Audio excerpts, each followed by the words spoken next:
Hi friends, welcome to Emmy spicy Tamil kitchen. எல்லாருக்கும் வணக்கங்க. இன்றைக்கி நம்ம ரொம்ப டேஸ்டியான ஸ்பைசியான மட்டன் ரோகன் ஜூஸ் பண்ண போகிறோம். இதுக்கு பெரிய வெங்காயம் 2 எடுத்து பொடியாக கட் பண்ணிக்கலாம். 4 பச்சை மிளகாயை நீல வாக்கில் கீரிக்கலாம்.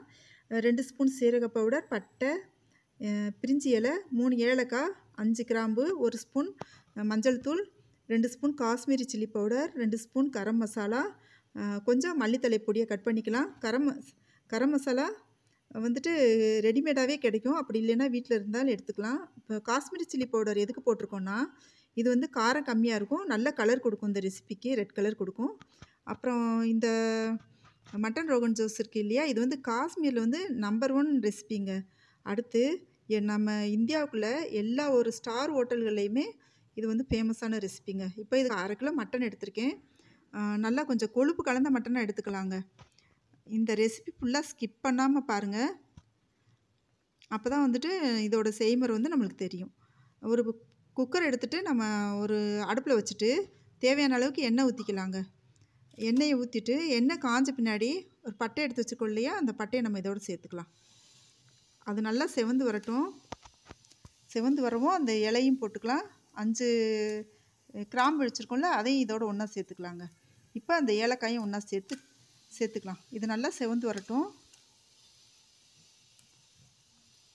இது செவந்து வந்த பின்னாடி இஞ்சி பூண்டு விழுதை எடுத்து வச்சுருக்கோம். இதை நல்லா கிண்டி வச்சுட்டு அடுத்து இஞ்சி பூண்டு விழுதை எடுத்துகிட்டு இதோடு போட்டு நல்லா வதக்கிக்கலாங்க.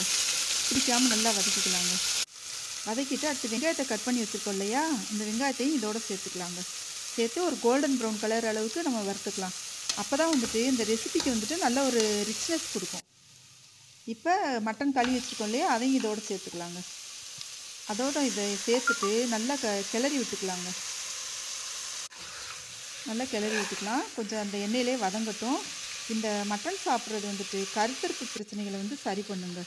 இப்போ நம்ம அந்த சீரகப்பொடி, பச்சை மிளகா, அடுத்து காஷ்மீரி சில்லி பவுடர், அடுத்து மஞ்சள் பொடி, அடுத்து வந்துட்டு கரம் மசாலா எல்லாத்தையுமே வந்துட்டு ஒன்றா கலந்து விட்டுக்கலாங்க. ஒன்றா போட்டுட்டு இது வந்துட்டு கொஞ்சமாக வதங்குவோம். ரொம்ப நேரம் வச்சுருந்தோம்னாக்க பச்சை வாசனை போகிற அளவுக்கு வதங்கினா போதும். ரொம்ப நேரம் வச்சுருக்கக்கூடாது. இப்போ தேவையான அளவுக்கு தண்ணி ஊற்றி குக்கரை மூடி கல்லுப்பு போட்டுக்கலாங்க. இப்போ குக்கரை மூடி ஒரு 7 விசில் விடணுங்க. இப்போ நல்லா வெந்து வந்துருச்சு. இந்த மட்டன் சாப்பிட்றது வந்துட்டு கருத்தரிப்பு பிரச்சனை எல்லாமே சரி பண்ணுங்க. ஒமேகா 3 இருக்குது. இப்போ டொமேட்டோ பியூரி வந்துட்டு நம்ம இதோடு சேர்த்துக்கலாம். டொமேட்டோ பியூரி ரெடிமேடாக கிடைக்கிது. அப்படி கிடைக்கலன்னா 3 தக்காளியை வேக வச்சு தோல் உரிச்சிட்டு மிக்சியில் நல்லா அரைச்சிக்கோங்க. இப்போ நல்லா அந்த எண்ணெய் வந்து பிரிஞ்சு வந்துட்டுருக்கு. இப்போ நல்லா இப்படி கிளறி விட்டுட்டுருக்கலாம். இது ஒமேகா 3 இதயத்தை வந்து வலிமைப்படுத்துங்க. அப்புறம் வந்துட்டு இரத்த சோகையை கட்டுப்படுத்தும். அப்புறம் நீரிழிவு நோய் வராதுங்க. எந்த வகையான புற்றுநோயாக இருந்தாலும் இது வந்து சரி பண்ணுங்க, கட்டுப்படுத்துங்க. புற்றுநோய் இருந்தாலுமே கட்டுப்படுத்தும், வராமையும் தடுக்குங்க. இது நல்லா கிளறி விட்டுக்கலாம். இது வந்துட்டு பசியை கட்டுப்படுத்தக்கூடிய சக்தி இருக்கிறதுனால உடல் எடையவும் குறைக்குங்க. இப்போ நம்ம மல்லித்தலை இதோட தூவி விட்டு நல்லா கிளறி விட்டுக்கலாங்க. நல்லா கிளறி விட்டு எண்ணெய் பிரிஞ்சு வரணுங்க. அது பார்க்கும்போது நல்லா சிவப்பு கலராக தெரியும் நம்மளுக்கு. இப்போ நல்ல எண்ணெய் பிரிஞ்சு நல்லா ரெடி ஆயிடுச்சு. இந்த ரெசிபி உங்களுக்கு பிடிச்சிருந்துச்சுன்னா அப்புறம் சப்ஸ்கிரைப் பண்ணிக்கோங்க. இது வரைக்கும் நீங்கள் சப்ஸ்கிரைப் பண்ணலைன்னா. அடுத்து வந்துட்டு நம்ம சேனலை லைக் பண்ணிக்கோங்க, ஃப்ரெண்ட்ஸுக்கு ஷேர் பண்ணிக்கோங்க, கமெண்ட் பண்ணுங்கள். இது நல்லா இப்போ